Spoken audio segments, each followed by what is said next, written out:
Biar sungguh hari ini kami mengenal pribadi-Mu lebih dalam lagi Tuhan. Kami mengenal pribadi-Mu lebih dalam lagi Tuhan. Thank you buat semuanya, tutup bungkus setiap firman pesan yang akan disampaikan. Biar semuanya berasal daripada-Mu Tuhan. Tutup bungkus semuanya Tuhan, sungguh tutup bungkus semuanya dengan darah-Mu. Layakkan hamba, urapi lidah bibir hamba untuk menyampaikan tepat seperti apa yang Kau mau. Thank you Tuhan buat semuanya. Di dalam nama Tuhan Yesus Kristus yang percaya sama-sama katakan amin. Silakan duduk saudara.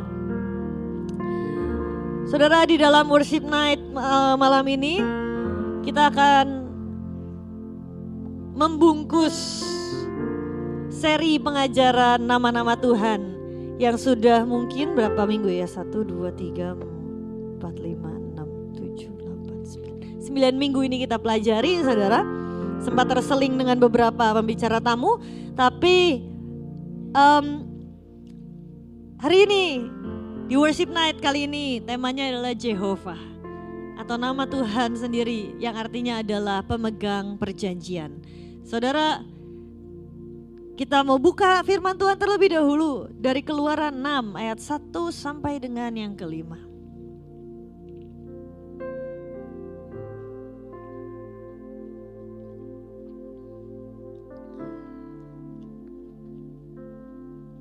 Keluaran 6 ayat 1 sampai dengan yang kelima. Kita baca sama-sama ya saudara, karena hanya 5 ayat juga bareng-bareng semuanya. 1, 2, 3. Selanjutnya berfirmanlah Allah kepada Musa, Akulah Tuhan. Aku telah menambahkan diri kepada Abraham, Ishak dan Yakub sebagai Allah yang Maha Kuasa. Tetapi dengan namaku Tuhan atau Yahweh, aku belum menyatakan diri. Next. Bukan saja aku telah mengadakan perjanjianku dengan mereka untuk memberikan kepada mereka tanah Kanaan, tempat mereka tinggal sebagai orang asing.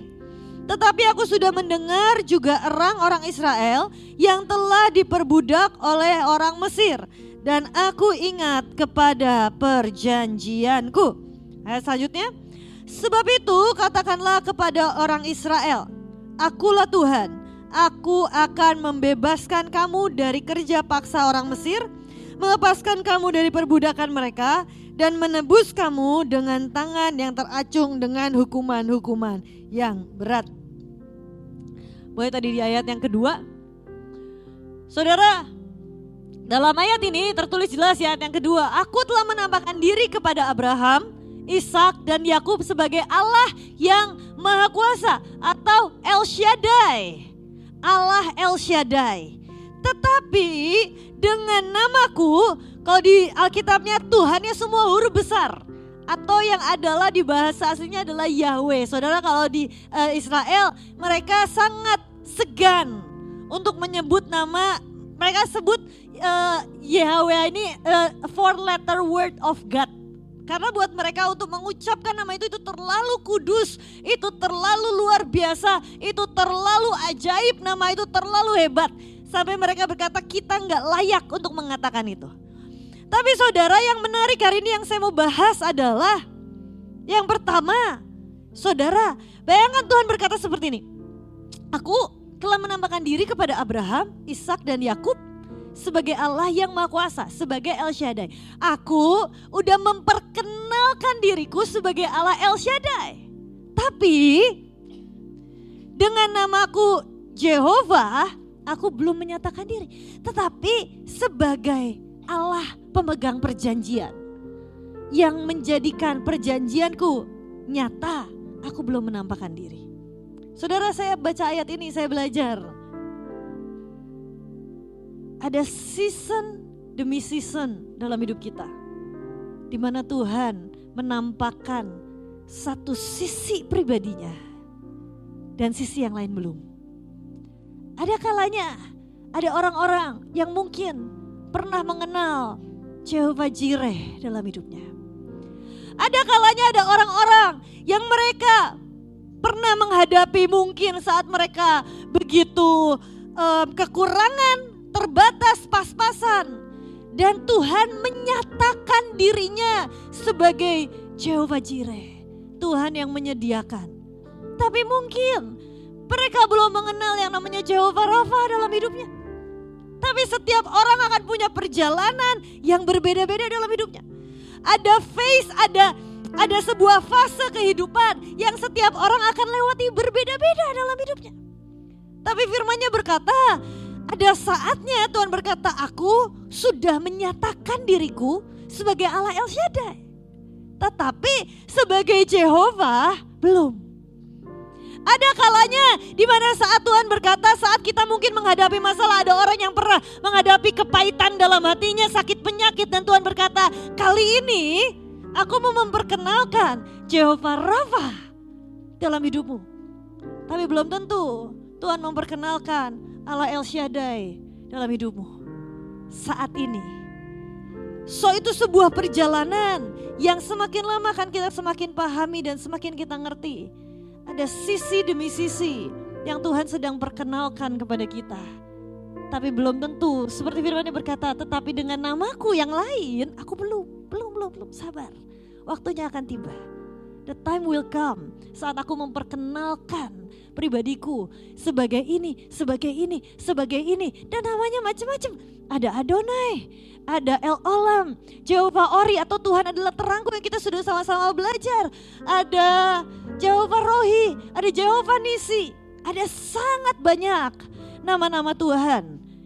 Yang Tuhan sebenarnya sedang berkata, aku satu-satu ada sebuah season yang Tuhan sedang berkata, di season ini aku mau memperkenalkan satu sisi pribadiku yang ini. Di season ini aku mau memperkenalkan satu sisi pribadiku yang ini. Kenapa? Karena ada musim-musim tertentu dalam hidup kita di mana pengenalan kita yang lama tentang Tuhan tidak lagi cukup. Ada satu season dalam hidup kita. Saat kita memasuki season yang baru dalam hidup kita, sebuah perjalanan yang baru dengan hidup kita. Pengenalan kita yang lama akan Tuhan, yang sudah selama ini kita kenal, ternyata tidak lagi cukup. Kita butuh yang lebih dalam lagi. Kita butuh yang lebih luas lagi pengenalan akan Tuhan. Dan terkadang Tuhan mengizinkan kita masuk ke dalam musim krisis.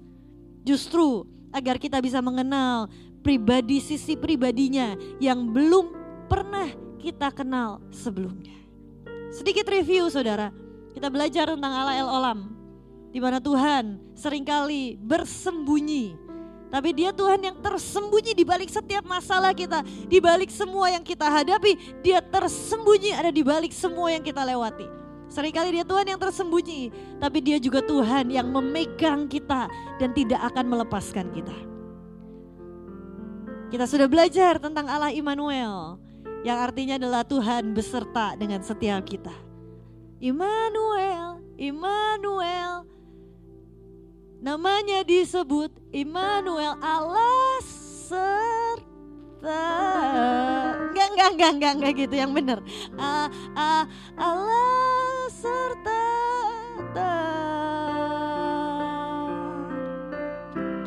Dalam saya namanya disebut, namanya disebut Immanuel, Immanuel.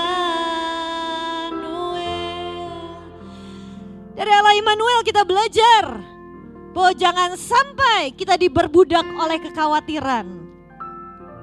Tapi saat kita pernah bahas Allah Immanuel, disitulah Dia berkata bahwa bahkan apa yang belum terlihat, apa yang secara fakta kita nggak lihat, tapi saat kita percaya Dia Allah beserta dengan kita, even though kita nggak lihat itu sekarang, maka kita sedang mengaktifkan Allah Immanuel dalam hidup kita. Kita sudah belajar tentang Jehovah Jireh atau Allah Tuhan yang menyediakan, tentang bagaimana, dan setiap nama-nama Tuhan, saudara, kita sudah belajar sama-sama bahwa ada kuncinya, ada seperti untuk mengaktifasinya, saudara.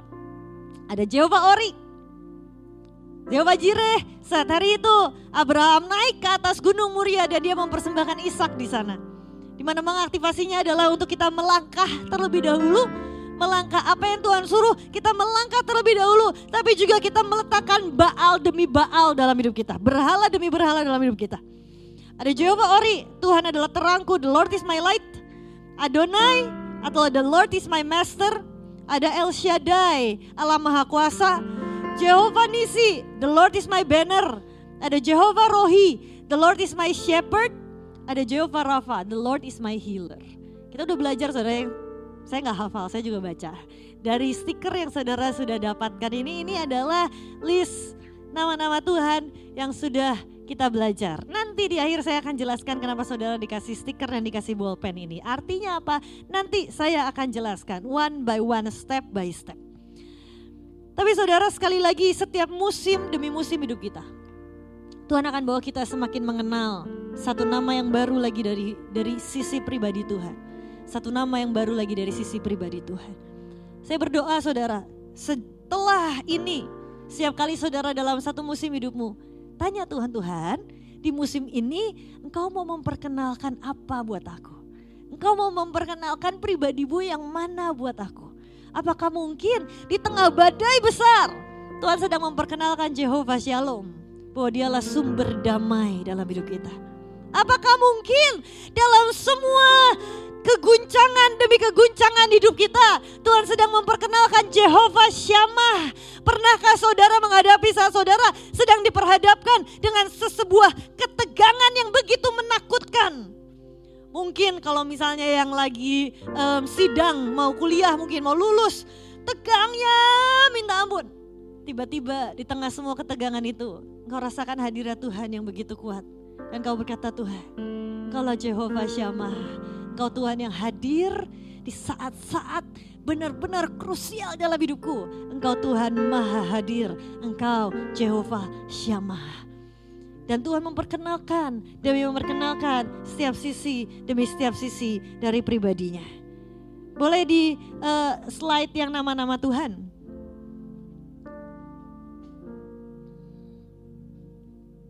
Ini ada list nama-nama Tuhan saudara. Ada El Oleh Israel, God of Israel. El Elyon, the Lord Most High.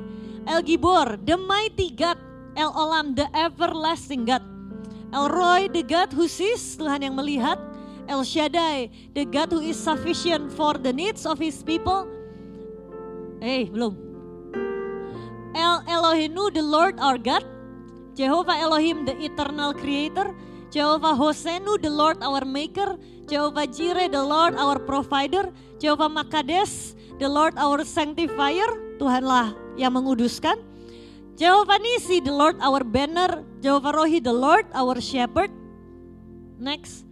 Jehovah Ropeka atau Jehovah Rafa, the Lord our healer. Jehovah Sabaoth, the Lord of hosts.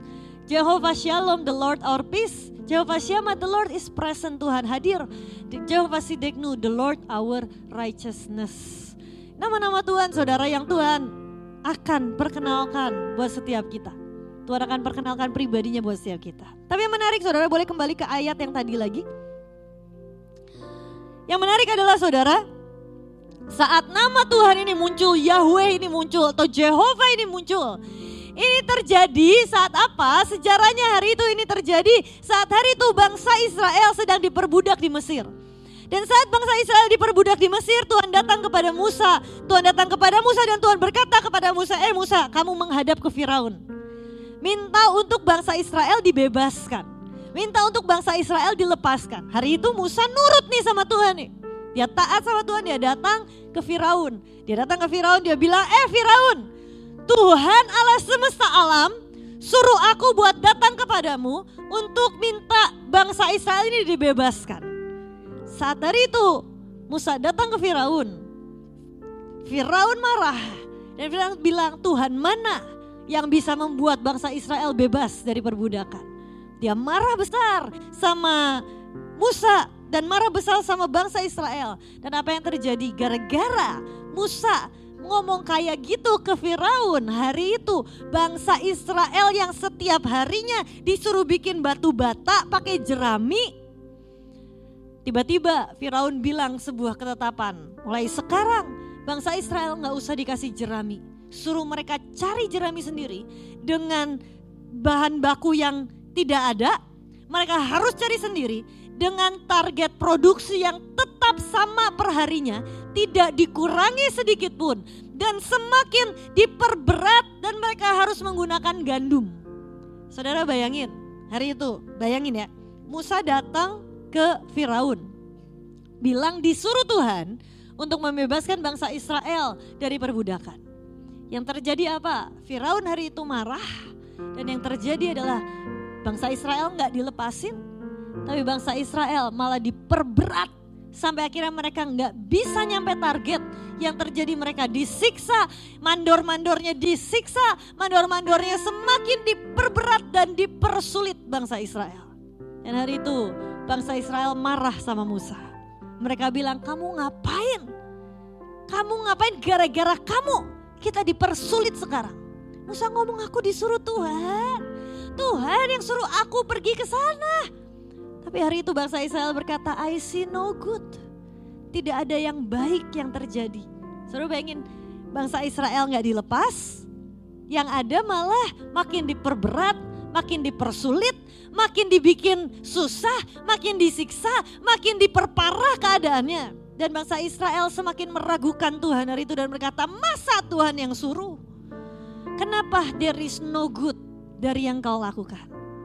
Kadang saudara, saat Tuhan suruh kita melakukan sesuatu, kita pengennya semuanya terjadi begitu instan. Dan kita pengennya ada buah yang baik. Apalagi banyak orang berkata, yang penting dilihat dari buahnya. Tapi kenyataannya hari itu, buahnya berkata, tidak ada yang baik. Bangsa Israel gak bebas. Kenyataannya bangsa Israel makin ditekan, makin diperbudak, makin disusahin, makin disiksa, makin dipersulit. Dan bangsa Israel marah sama Tuhan. Dan hari itu Tuhan jawab ini. Tuhan berkata, dengan namaku aku belum menyatakan diri. Dan Tuhan berkata, akulah Tuhan. Hari itu saudara, Tuhan menguatkan bangsa Israel dengan berkata, aku yang suruh, aku Tuhan, tetap percaya aja sama aku. Yang menarik adalah saudara, saat hari itu Tuhan berkata, akulah Tuhan. Hari itu Tuhan gak mempercepat tuh proses bangsa Israel. Mungkin ya menurut saya ya, Tuhan tuh bilang gini, aku ini Tuhan pemegang perjanjian, but chill down. Masih ada 10 tulah yang akan harus dilewatin, gak ada diskon. Gak ada diskon, chill, santuy. Masih ada 10 lagi tulah yang harus dilewatin. Bangsa Israel berkata tuh udah megap-megap, baru belum tulah nih, belum masuk tulah nih. Baru diomongin, bangsa Israel harus bebas. Makin disiksa, makin ditekan. Dan Tuhan gak korting. Saudara, kalau saudara bersungut-sungut sama Tuhan, jangan pikir kemudian saudara Tuhan bisa berubah pikiran dan berkata, iyalah kasihanlah, daripada dia marah-marah, daripada dia bersungut-sungut, telah cepetin aja lah. Enggak tuh, Tuhan tetap santuy. Tuhan bilang, aku tuh Tuhan, santai, masih ada 10 lagi. Ini belum apa-apa, masih ada 10 tulah yang masih harus dilewatin. Chill bro, chill, aku Tuhan. Tapi masih ada 10 lagi yang harus dilewatin. Tulah 1, tulah 2, tulah 3, tulah 4. Masa Israel bilang, Tuhan belum apa-apa aja kita udah dimakin disiksa. Belum apa-apa aja we see no good, gak ada yang baik yang aku lihat. Tapi Tuhan berkata, akulah Tuhan. Itu kenapa Tuhan berkata, akulah Alfa dan Omega. Akulah yang awal dan yang akhir. Yang artinya apa? Dia Tuhan yang bisa melihat sebuah akhir dari sebuah awal. Dia Tuhan yang juga bisa melihat sebuah awal dari sebuah akhir. Saat memulai, Tuhan suruh Musa ke sana. Tuhan udah tahu akhirnya akan jadi seperti apa. Dia bisa melihat akhir dari sebuah awal, tapi dia juga bisa melihat sebuah awal dari sebuah akhir. Misalnya saudara, ada orang yang putus sama pacarnya misalnya. Dia bilang ini akhir Tuhan dari segalanya, ini akhir. Tuhan bilang no, aku melihat sebuah awal dari sebuah akhir. Mungkin itu sebuah akhir buat manusia yang melihat aku ini udah hancur. Tapi Tuhan berkata justru aku baru melihat sebuah awal perjalanan cinta antara kita dengan Tuhan. Dialah Alfa dan Omega. Dialah Jehovah yang melihat jauh ke belakang yang kita tidak bisa lihat. Dan hari itu saudara, bangsa Israel bersungut-sungut, marah sama Tuhan. Kadang saat kita melakukan sesuatu, saya juga pernah ngalamin titik ini saudara. Saat hari itu saya persembahin uang buat saat Tuhan minta uang buat beli rumah, DP rumah dipersembahkan ke Tuhan. Hari itu saudara, waktu awal-awal sih masih kayak tenanglah, nanti Tuhan akan kembalikan.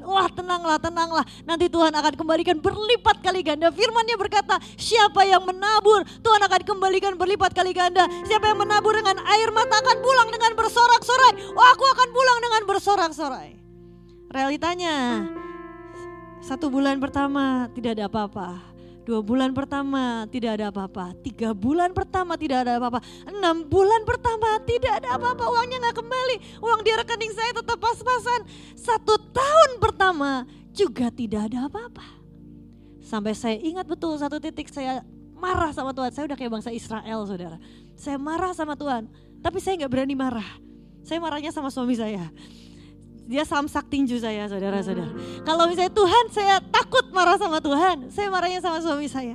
Saya bilang sama Patrick, sayang jujur, saya bilang jujur.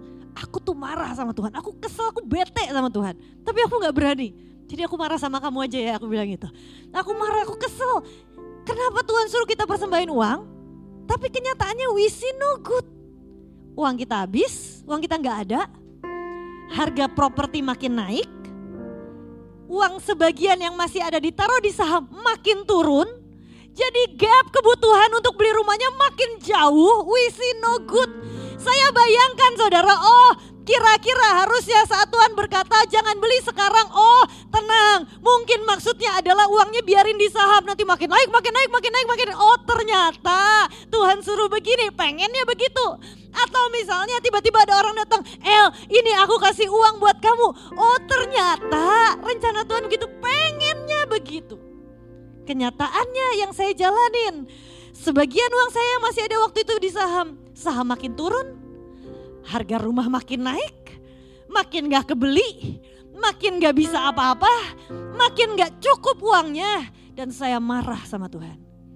Dan setengahnya saya bilang jangan-jangan kamu salah dengar suara Tuhan, karena hari itu yang dengar suara Tuhan adalah Patrick saudara. Setengahnya saya marah, jangan-jangan kamu salah dengar suara Tuhan. Dan kira-kira itu yang hari itu bangsa Israel katakan, jangan-jangan kamu salah dengar suara Tuhan. Dan hari itu saya ngomong sama Patrick, kayaknya kamu salah dengar deh suara Tuhan deh. Terus gimana? Kita sekarang gak bisa apa-apa. Dan Patrick bilang seperti ini sama saya, sayang, kalaupun aku salah dengar suara Tuhan, aku percaya Tuhan lihat hati kita.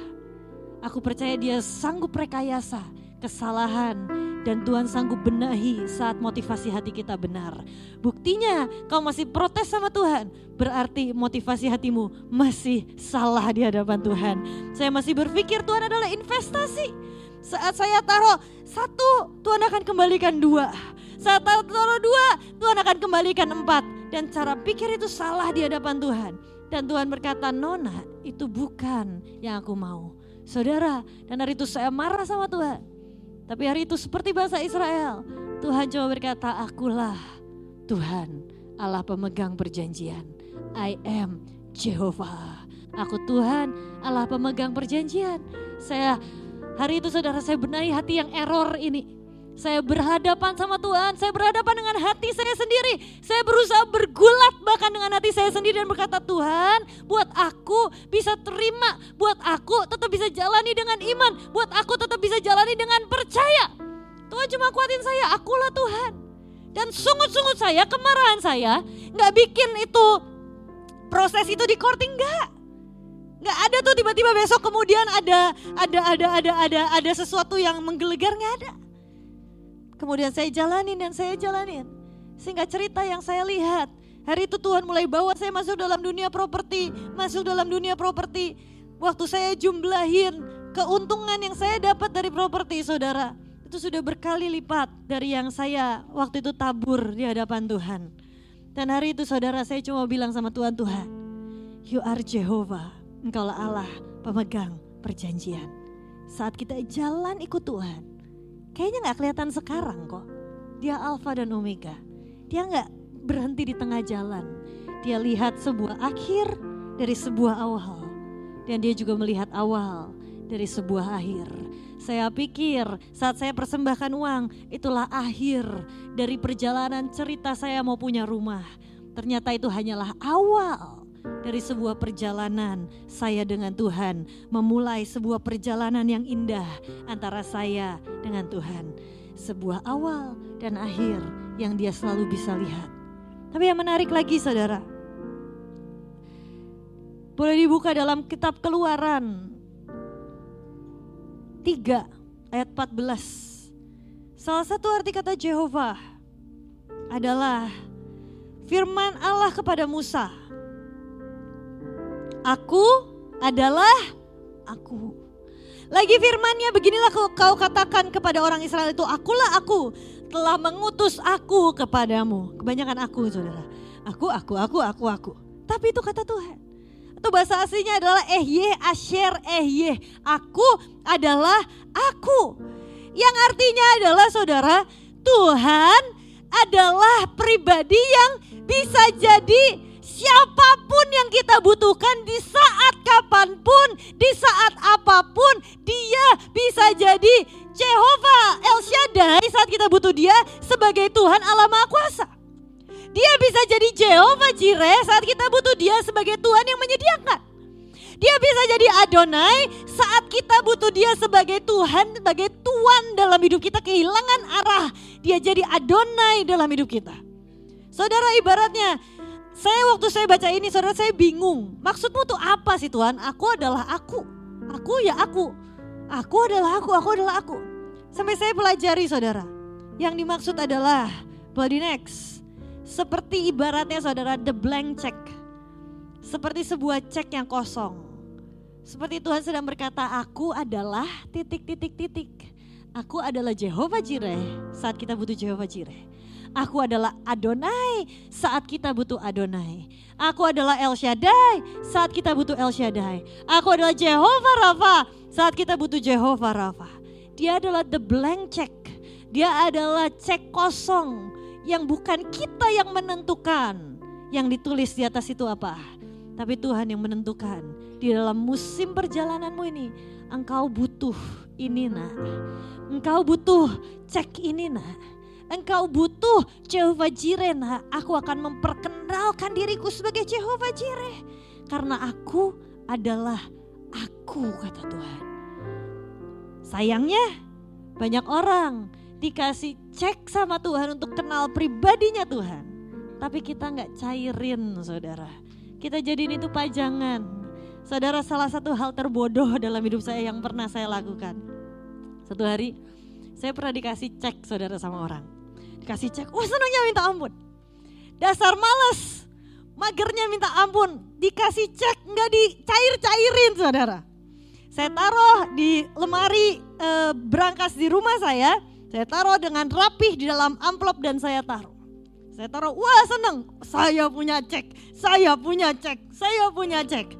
Singkat cerita, hari itu saya lagi butuh uang. Saya ambil ceknya, yuk kita cairin ke bank. Saya datang ke bank saudara. Jeng-jeng apa yang terjadi? Tanggal cairnya sudah lewat saudara.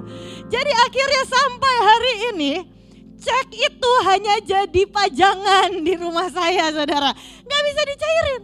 Saya udah gak bisa cairin, orangnya juga sudah gak pernah ketemu. Orang yang ngasih juga gak tahu ada di mana. Tahu ada di mana sih, cuma saya gak pernah ketemu lagi. Dah, sampai hari ini itu cek tidak bisa dicairkan. Hanya jadi pajangan, satu lembar kertas yang harusnya bisa jadi sekian, lebih dari puluh juta saudara. Dan tidak bisa saya cairkan saudara. Karena kemalasan saya untuk tidak ngecairin. Saya gak tahu kalau cek itu ada tanggalnya saudara. Kadang, itu salah satu kebodohan yang saya sesali dalam hidup saya. Memang mager saya ini keterlaluan. Tapi saudara kadang kita ini dikasih cek sama Tuhan untuk kenal pribadinya Tuhan. Kita taruh jadi pajangan. Dan kita gak cairkan istilahnya pengenalan kita akan Tuhan. Kita ini ngadepin masalah, ngadepin badai, di balik setiap badai ada sebuah pengenalan akan pribadinya yang lebih dalam lagi. Yang pasti Tuhan mau perkenalkan, pasti Tuhan mau perkenalkan. Tapi seringkali kita abaikan itu, kita cuma fokus untuk bisa bebas dari badai yang kita alami. Kita cuma fokus untuk bisa bebas dari badai yang kita lewati. Tapi Tuhan mau setiap kita, aku adalah aku kata Tuhan. Aku adalah next. Yang nama-nama Tuhan tadi, nama-nama Tuhan inilah. Aku adalah nama-nama Tuhan ini. Dan saat Tuhan tahu kita butuh El Elyon, El Gibor, El Roy, Tuhan akan tulis di cek itu. Aku adalah aku, kata Tuhan. Dan sepanjang masa, setiap musim sampai kekekalan, cek itu tidak akan expired. Karena Tuhan sedang berkata, aku menuliskan yang kau butuhkan dalam hidupmu in this season, in this timing, seperti apa yang kau butuhkan sekarang. Boleh di next lagi, nama-nama Tuhan ya. Dan saudara, yang menarik adalah tadi yang saya sebutkan, dalam setiap musim Tuhan akan memperkenalkan satu demi satu pribadinya dalam hidup setiap kita. Di zaman dulu, Kejadian 32 ayat 10. Firman-Nya berkata, sekali-kali aku tidak layak, kata Yakub, untuk menerima segala kasih dan kesetiaan yang kau tunjukkan kepada hamba-Mu ini. Sebab aku membawa hanya tongkat ini waktu aku menyeberangi sungai Yordan ini. Tetapi sekarang telah menjadi 2 pasukan.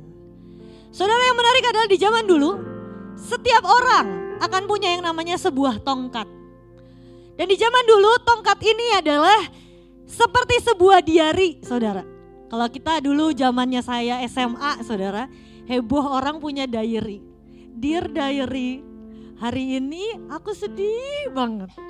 Karena aku hari ini gak ketemu sama Yayang pacar aku. Hari ini aku lihat sahabat aku, dia pergi sama pacarnya dan aku sedih banget. Dear diary. Tapi zaman dulu orang nulis diary itu pakai tongkat. Makanya firman Tuhan berkata, Yakub berkata, sebab aku hanya membawa tongkatku ini. Karena di zaman itu bahkan saat mereka tidak punya apa-apa, satu yang mereka pegang adalah tongkatnya. Satu yang mereka pegang adalah tongkatnya. Itulah tongkat yang dibawa hari itu Daud melawan Goliat. Makanya Goliat berkata, anjingkah aku, engkau menghadapi aku dengan tongkat. Apakah aku ini kayak anjing? Karena Daud hari itu bawanya apa? Tongkat. Di saat dia menggembalakan domba, biasanya mereka akan punya tongkat itu saat bangsa Israel dulu. Biasanya saat mereka jadi anak muda, dan mereka anak muda itu mereka mulai menggembalakan domba di padang rumput. Dan disitulah mereka akan punya tongkat. Dan tongkat itu seperti sebuah diary dalam hidup mereka. Diarinya apa? Mereka akan ukirkan saat satu waktu mereka mengalami Tuhan secara pribadi dalam hidupnya. Mereka akan ukirkan dalam tongkatnya. Misalnya satu waktu mereka mengalami saat hari itu mungkin Daud mengalahkan beruang dengan pertolongan Tuhan. Dia akan ukirkan gambar beruang di tongkatnya. Mungkin saat hari itu Daud mengalahkan Goliat. Mungkin dia akan ukirkan entah itu gambar ketapel atau batu mungkin, atau kepalanya Goliat mungkin, dia akan ukirkan di tongkatnya. Dan tongkat itu akan dia bawa sampai tua. Di mana tertulis dalam Ibrani 11 ayat 21. Karena iman, maka Yakub ketika hampir waktunya akan mati, memberkati kedua anak Yusuf, lalu menyembah sambil bersandar kepada tongkatnya. Tongkat yang sama yang dipakai saat yang dibawa saat dia memulai perjalanannya bersama dengan Tuhan. Dia bilang dia menyeberang sungai Yordan. Dia gak punya apa-apa. Tongkat yang sama yang dia pegang di akhir hidupnya untuk bersandar kepalanya. Tongkat yang sama yang dia ukirkan. Misalnya dia ukirkan dari itu dia berjumpa dengan Tuhan. Hari itu dia dibebaskan dari Esau. Dia berjumpa Tuhan di El Betel. Dia akan tuliskan di situ, ukirkan di situ mungkin gambar seperti sebuah tangga, karena itu mungkin yang dia ingat. Setiap kali dia lihat tangga itu dia tahu, oh ini waktu aku berjumpa dengan Tuhan di Betel. Dia akan ukirkan mungkin saat hari itu dia ketemu Esau dan dia lolos dari Esau. Dia akan ukirkan bagaimana Tuhan bawa dia lolos dan Tuhan bawa dia menang atas semua permasalahannya. Dia akan ukirkan di situ. Di dalam tongkatnya itu dia akan ukirkan dan ukirkan dan ukirkan. Dan saudara, dalam hidup ini setiap kita seolah seperti punya tongkat dalam kehidupanmu masing-masing. Dan pertanyaannya adalah, sudah seberapa penuh terukir tongkat hidupmu di hadapan Tuhan. Setiap kita, saat kita mengenal Jehovah Jireh dalam hidup kita, tanpa sadar di tongkat kehidupan kita, kita seperti sedang mengukirkan namanya Jehovah Jireh. Dan setiap kali kita dengar nama itu, kita ingat betapa perjalanan dengan Jehovah Jireh pernah engkau lewati bersama dengan Tuhan. Pertanyaannya hari ini adalah, seberapa penuh tongkatmu sudah terukir dengan Tuhan? Atau jangan-jangan tongkat perjalanan hidup kita dengan Tuhan masih begitu sepi dan kosong, masih bersih seperti Alkitab yang mungkin jarang disentuh. Semakin Alkitab semakin jorok, semakin Alkitab semakin kumel, semakin Alkitab semakin tercoret-coret, justru Alkitab itu semakin terpakai dan semakin berguna. Jangan sampai tongkat hidupmu masih bagus, rapi, tapi tidak ada pengalaman pribadi dengan Tuhan. Kalau saya ngobrol sama engkong saudara, setiap kali saya ngobrol sama engkong pasti cerita bukan tentang hal-hal yang lain.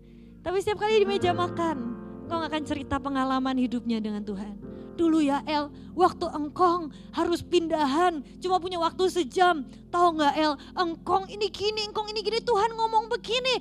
Waktu dulu ya, engkong di Papua, engkong pernah ngadapin ada orang usus buntu. Dan ceritanya seperti sebuah tongkat yang begitu penuh dengan sebuah perjalanan yang intim dengan Tuhan. Setiap dia cerita, seperti dia sedang melihat sebuah tongkat dengan ukiran-ukiran yang berkata, El tahu gak, dulu engkong, waktu engkong pindah ke Papua, engkong tuh gak mau pindah ke Biak. Tapi waktu itu Tuhan suruh engkong pindah ke Biak, engkong datang masuk ke tempat untuk dibagiin tugas dinas kemana. Engkong ditanyain Biak Pak, yes oke Biak, engkong gak tahu Biak di mana. Dan Tuhan berkata itulah tempat engkong, cerita panjang lebar. Tahu gak El, dulu engkong di Biak, setiap pagi engkong dengar suara malaikat di belakang gunung bukit itu nyanyi. Setiap pagi ada suara haleluya, haleluya, haleluya, haleluya. Bagus banget El. Tapi setiap kali engkong dengar, awalnya engkong bingung ini suara dari mana. Gereja mana yang pagi-pagi buta subuh-subuh udah mulai nyanyi. Engkong cari ke belakang dan engkong cari gak ada. Engkong ajakin Mami Iin, engkong ajakin Iin udah buat ke belakang cari. Ternyata suara malaikat. Dan saya pernah ke sana saudara, ke bukit malaikat itu. Saya gak dengar sih suara malaikatnya. Tapi ada yang lain yang dengar suara malaikat itu saudara. Satu waktu pernah ada KKR ke Biak. Saya gak ada, saya lagi di London waktu itu. Dan mereka saat lagi di KKR di sana datang ke bukit yang persis hari itu engkong sering dengar suara malaikat di sana. Saat mereka mau pulang, saudara, tiba-tiba mereka mendengar sebuah lagu saudara. Mereka dengar sebuah lagu, ini juga saya terkejut, saya juga terharu. Tapi lagu itu berkata seperti ini, tiba-tiba saat mereka mau pulang, mereka dengar seperti ada suara choir nyanyi, hidupku untuk lawatan. Dah cuma endingnya doang, hidupku untuk lawatan. Dan hari itu saudara mereka bilang, kita dengar suara malaikat. Dan kong cerita, tahu gak El, setiap kali engkong datang ke tempat buat dokter gigi, ke klinik, pulang dari klinik di Bandung, ditanyain sama Miin, Pak hari ini berapa? Hari ini telur 0. Setiap perjalanannya demi perjalanannya saya seperti melihat sebuah tongkat yang terukir dengan penuh. Sebuah perjalanan cinta, sebuah perjalanan yang seru dengan Tuhan. Sebuah perjalanan di every season yang dia melihat Tuhan begitu nyata dalam hidupnya. Kenapa saudara? Kita perlu melihat lagi tongkat kita dan memastikan perjalanan hidup kita dengan Tuhan terukir dengan begitu indah. Karena akan ada momen saatnya seperti dalam Markus 6 ayat 7-8. Ia memanggil ke-12 murid itu dan mengutusnya mereka berdua-dua. Ia memberi mereka kuasa atas roh-roh jahat. Tapi kemudian di ayat yang ke-8, dan berpesan kepada mereka supaya jangan membawa apa-apa dalam perjalanan mereka. Kecuali apa?